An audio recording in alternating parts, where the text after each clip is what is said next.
আজকে আমি যে কথাগুলো বলবো সেই কথাগুলো শুনে হয়তো বা অনেক মেয়েদের মনে অনেক আঘাত লাগতে পারে, তাও আমি বলবো কারণ আমি বাস্তবতার সাথে মিলিয়ে তারপরে কথা বলবো।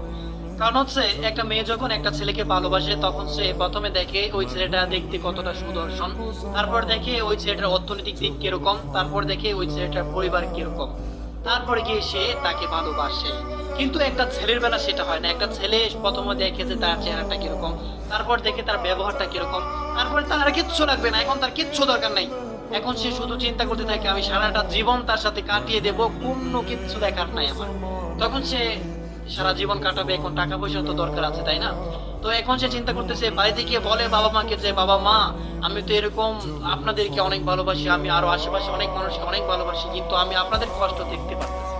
আমি জীবনে কিছু করতে চাই, অনেক টাকা রোজগার করতে চাই, সেই টাকা রোজগার করে আপনাদেরকে নিয়ে সুখে থাকতে চাই।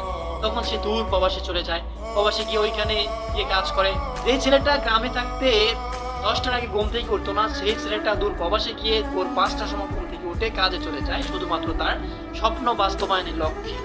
এরকম মানুষ হচ্ছে ছেলে মানুষ। ছেলে মানুষকে আপনি হয়তো বা দূরে থাকতে বুঝবেন না যে সে কি আপনার জন্য, কিন্তু সে যদি আপনার জীবন থেকে চলে যায়, সে যদি আপনার কাছ থেকে চলে যায়, তখন আপনি বুঝতে পারবেন যে একটা ছেলে মানুষ জীবনে কতটুকু দরকার এবং কতটুকু গুরুত্বপূর্ণ।